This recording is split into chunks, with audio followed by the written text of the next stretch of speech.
विद्या विकास प्रतिष्ठान Soregaon engineering आणि polytechnic विद्यमाने व्हीव्हीपी premier लीगमधील इंटर डिप्लोमा क्रिकेट व व्हॉलीबॉलचे उद्घाटन आज रोजी झाले असून यामध्ये सोलापूर जिल्ह्यातील विविध नामांकित तंत्रनिकेतन महाविद्यालयाचे विद्यार्थ्यांचा 15 टीमने सहभाग नोंदविला।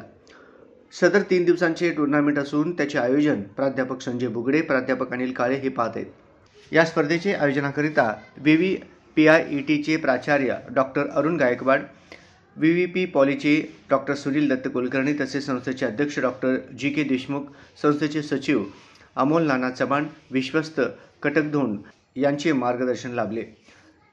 कार्यक्रमाचे उद्घाटन प्रसिद्ध व्यावसायिक शशिकांत अक्कलवाडे तसेच सुमित साळुंके यांच्या हस्ते संपन्न झाले। कार्यक्रमास प्राध्यापक साईकृष्ण चव्हाण, प्राध्यापक संतोष मानेसर, प्राध्यापक अविनाश पाटील व इतर सर्व प्राध्यापक व विद्यार्थीवृंद उपस्थित होते।